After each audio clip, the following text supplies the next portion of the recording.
Depois de muitos anos afastadas, as amigas Ingrid e Marta se reencontram. Marta está com câncer e faz um pedido surpreendente para Ingrid. Olá, eu sou o Marcos Debona, esse é o canal Não Contém Spoiler e hoje eu vou falar sobre O Quarto ao Lado, o novo filme do grande diretor espanhol Pedro Almodóvar, que pela primeira vez em sua carreira faz um filme que se passa nos Estados Unidos, contando com excelentes performances de Tilda Swinton e Julianne Moore, além de uma belíssima participação de John Turturro. O Quarto ao Lado é uma adaptação do livro What Are You Going Through, da escritora estadunidense Sigrid Nunes, e o roteiro ficou por conta do próprio Almodóvar. Esse vídeo não vai ter spoiler, se bem que esse é um filme que não prima por um final surpreendente. Aliás, eu costumo dizer que esse é o tipo de filme que é a prova de spoiler, porque o roteiro, de certa forma, já anuncia o seu final. Pela situação colocada diante de nós, não tem como imaginar um desfecho surpreendente, e o que importa mesmo são as situações vividas pelas duas personagens enquanto esperam por esse desfecho. O Almodóvar, no começo da sua carreira, gostava de fazer comédias, e ele fez algumas comédias excelentes como Mulheres à Beira de um Ataque de Nervo, Kika, Maus Hábitos, entre várias outras. Nesses filmes, ele colocava os seus personagens nas situações mais insólitas, mais absurdas possíveis, e era muito engraçado. Depois ele passou para os dramas, em que os personagens são pessoas comuns e vivem dramas de pessoas comuns. E O Quarto ao Lado segue a mesma linha desses filmes, como em Tudo Sobre Minha Mãe e Fale Com Ela. O grande encanto desse filme é que, apesar da história ser muito poderosa e muito intensa, as personagens são pessoas absolutamente comuns. A gente se coloca no lugar de cada uma delas e entende perfeitamente os conflitos internos que elas estão vivendo. A gente fica pensando o que a gente faria naquelas situações, se a gente agiria da mesma forma que as personagens ou se a gente faria o contrário, e não são situações nada fáceis de resolver.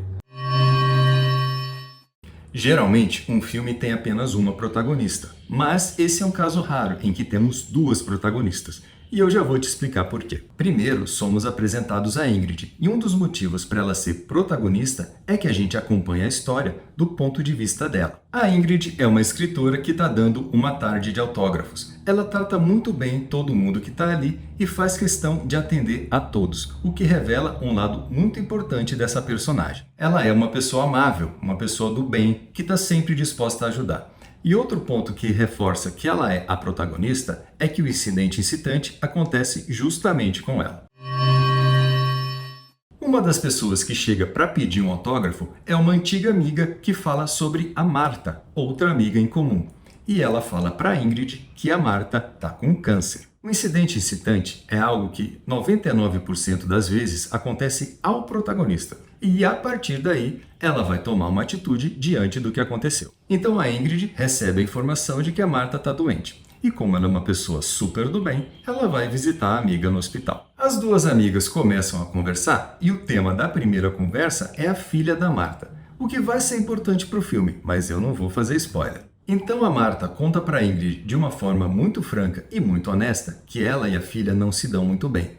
E isso acontece porque a filha nunca conheceu o próprio pai. Marta conta para a amiga por que isso aconteceu, e essa passagem da vida da Marta é ilustrada por um flashback. O principal tema desse filme é a morte, a finitude, que é um tema que sempre vem à tona quando uma pessoa tem uma doença terminal. E para fazer essa reflexão, o filme vai mostrar vários flashbacks da vida da Marta. E essa é uma razão para a gente entender que a Marta também é protagonista. É a história dela que vai ser contada nesses vários flashbacks. Já a perspectiva da Ingrid é sempre no presente. Os únicos momentos revelados do passado dela são memórias que ela compartilha com a Marta, como um namorado que elas tiveram em comum, não ao mesmo tempo. Ingrid passa a visitar a Marta várias vezes. As duas estreitam seus laços e voltam a ficar muito próximas. Então acontece o que a gente pode entender que é um complemento do incidente incitante. A Marta faz um pedido para Ingrid que vai significar uma mudança drástica na história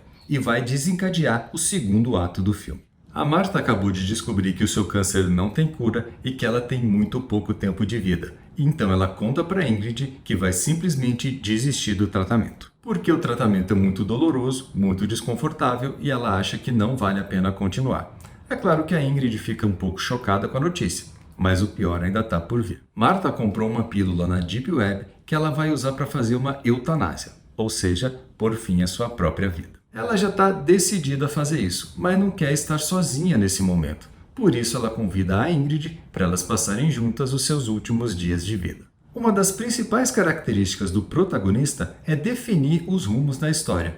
É ele quem toma as decisões que vão afetar a vida dos outros personagens, assim como a Marta acaba de fazer. Mas outra característica importante é que o protagonista é quem passa por um arco de transformação, também conhecido como arco de personagem. E é a Ingrid, na situação em que ela é colocada, que tem que superar o seu trauma com a morte. Inclusive, esse é o tema do livro que ela acabou de escrever. Então nós temos o filme contando a história de vida da Marta e a Marta conduzindo a história. Mas o filme é narrado do ponto de vista da Ingrid, e é a Ingrid quem passa por um arco de transformação.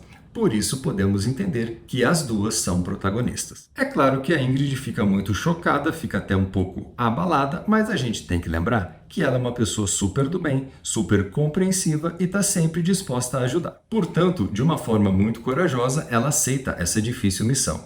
E o segundo ato vai se passar numa casa isolada, onde as duas amigas vão desfrutar dos seus últimos dias juntas aqui na Terra. E tem duas passagens que eu acho bem interessantes de comentar aqui.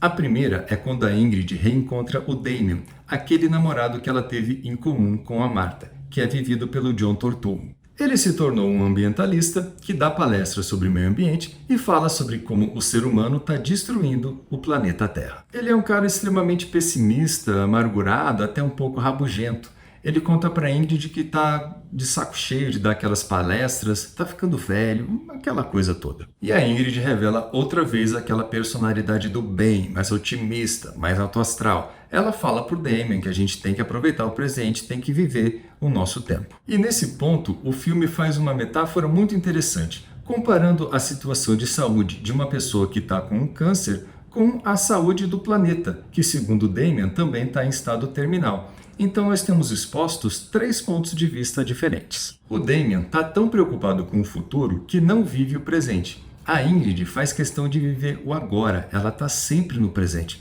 Por isso a gente não vê nada do passado dela. A Marta não tem futuro porque ela está prestes a morrer. Por isso ela sempre revisita o seu passado, mas também não deixa de viver o presente. Outra passagem é sobre como a Marta lida com o câncer. Ela fala uma coisa que eu acho muito legal. Sobre como a sociedade exige que uma pessoa que tem câncer se torne uma guerreira, uma lutadora e enfrente o câncer como se ele fosse um vilão de história em quadrinhos. E se a pessoa vence o câncer, é tratada como um super-herói. Mas ela argumenta novamente que ela tem o direito de decidir os rumos da sua vida. A gente pode concordar ou discordar, mas é uma reflexão muito poderosa. E no final das contas, o grande vilão desse filme não é de carne e osso, personificado em um personagem.